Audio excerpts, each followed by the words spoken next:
Yan, good morning mga ka-DIY. Si Kandi namin ngayon magta-tiles dito. Update sa aming ginagawa. Yan, meron na kaming halo dito. Pang mortar sa tiles. At itong kasama ko, yung cousin ko po. Nag-install na po siya ng Sirocco. Yan. Gusto niya po kasing matuto. Kaya first time mo tong magkabit ng tiles to, no? Ayan. Tinuruan ko siya kahapon. Yan. Natuto na. Mabilis lang matutong batang to. May future to sa pagta-tiles. Yan. Ito yung natapos namin kahapon. At nag-layout kami dito, hindi na namin naipakita. Ngayon mga ka-DIY ay magka-cut na naman po ako ng mga siruho paikot nito para sabay-sabay na namin mai-install. At sa pag-marking ng siruho mga ka-DIY ay itapat nyo lang ang isang buong tiles na na-install nyo na tiles. At kumuha kayo ng panukat. Itong ginamit ko, tiles din itong maliit. Ito po ay 60 ang haba nito.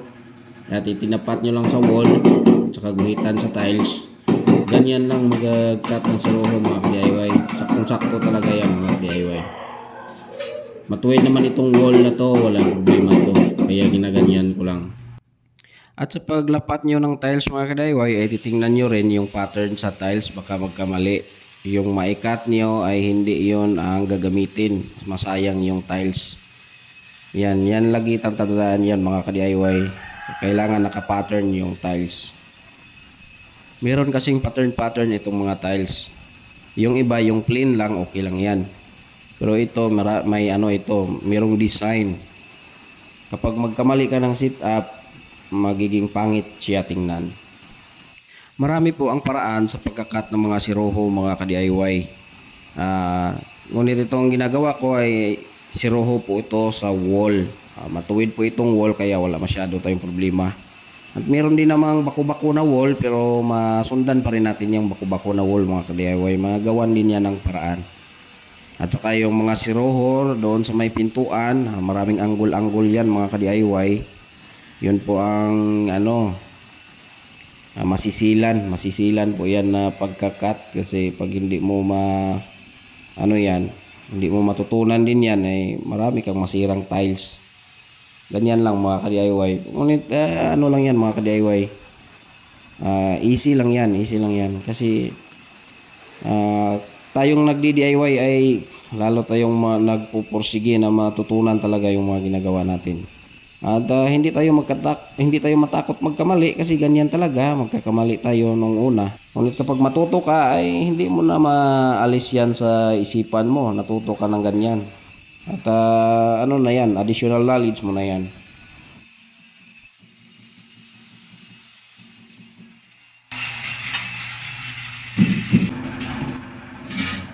Ayan, dito mga ka-DIY, kung mapapansin nyo, ayan, tinitingnan ko po yung tiles. Kasi hinahanap ko doon yung pattern. Yung ikakat nating siruho doon sa gilid.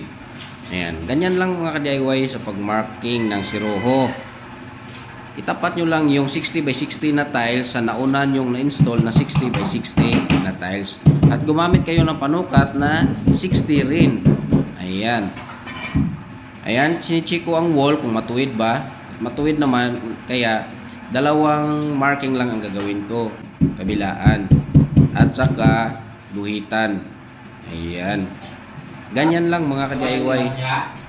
At laging tatandaan mga ka-DIY kapag 60 by 60 yung tiles na ini-install natin, yung gamitin nating panukat ay 60 rin. Kung 40 ay 40 rin ang gamitin natin.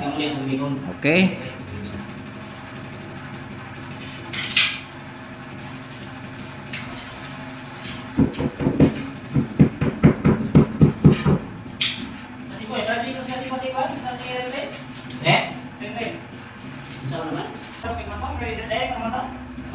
Yang pati kayo na masong.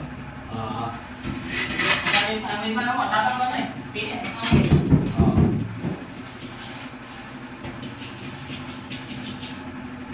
Sumunod mo siya yung iman sa hindi nga, may balag na din. Kaya na yung master na kumulula. Ako na yung style ni Bicol. Ang lupa mo na ako. Musulod na siya. Bako-bako. Sumunod bumuli mo siya. Yan ay mga bako-bako. Nakita ko po.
Ya, wala terus bro.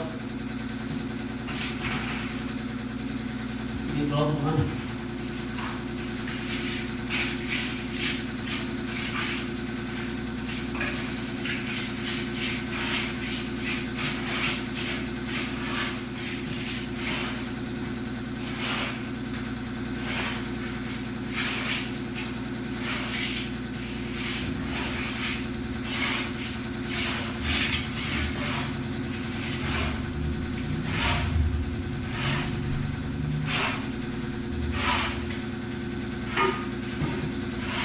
Itapos mo man to.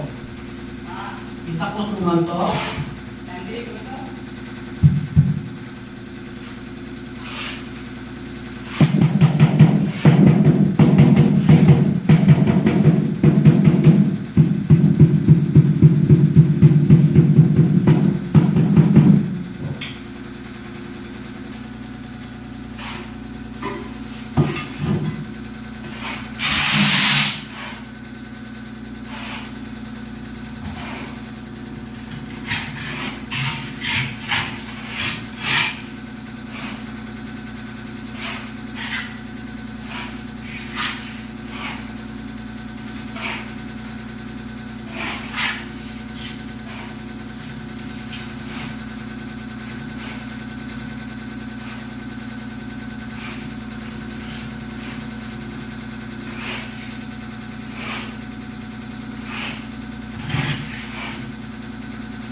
Ada. Ang siroho o ang mga maliliit na tiles doon sa gilid, yun po ang napakahirap na i-install. Kaya dito, ginagamitan ko na ito ng malupitan na technique. Kasi kapag mag-i-install po tayo ng tiles, ang ginagawa po natin ay ipa-flat muna natin at titingnan natin kung meron pa bang kailangan dagdagan na mortar o bawasan. Ayan, so kailangan natin tanggalin yung tiles. Mahihirapan tayo magtanggal dito sa mga siroho. Kaya ayan, ginagamitan ko na po siya ng malupitang technique. Ayan. So, ganyan lang mga ka-DIY. Ayan, oh. Ayan, merong kulang, meron ding nasubra. Kuha na natin, bawasan, at idagdag natin doon sa may kulang. Ayan. Ganyan lang mga ka-DIY para wala pong walang laman doon sa ilalim ng tiles. Kasi kapag ganyan ay although na siroho na po ito, nasa gilid na po ito, kapag mayroong mga mabibigat na dyan, ilagay dyan, halimbawa yung mga kabinet, mga mabibigat yan, baka mabasag yung walang laman. Ayan mga ka-DIY, backjob po yung ginagawa natin kapag ganyan. Dahil patag na po yung paglalagyan natin, kaya lagyan na po natin ito ng adhesive. Ganyan ang proseso sa pag-i-install ng mga tiles, hindi lang sa siroho mga ka-DIY. I-flat muna, tapos tingnan kung saan yung kailangan dagdagan at bawasan bago lagyan ng adhesive. Ayan. Nasa tamang proseso talaga mga ka-DIY kailangan.